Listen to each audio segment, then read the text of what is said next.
வயதில் லட்சுமிபாய் மட்டும் குதிரை ஏற்றம், துப்பாக்கி சுடுதல் மற்றும் கத்தி சண்டை போன்றவற்றை முறையாக கற்றுக்கொண்டார்.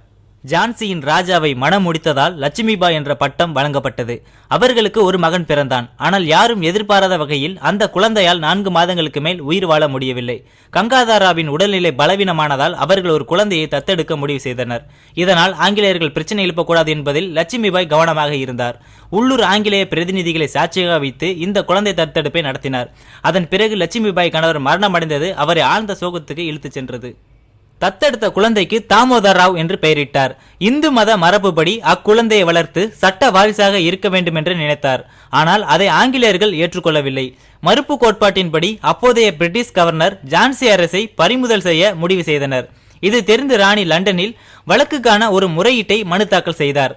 ஆனால் அவரது மனு நிராகரிக்கப்பட்டது. ஆங்கிலேய அதிகாரிகள் ராணியின் அரசு நகைகளை பறிமுதல் செய்து ராணியை கோட்டையை விட்டே வெளியேற்றினர்.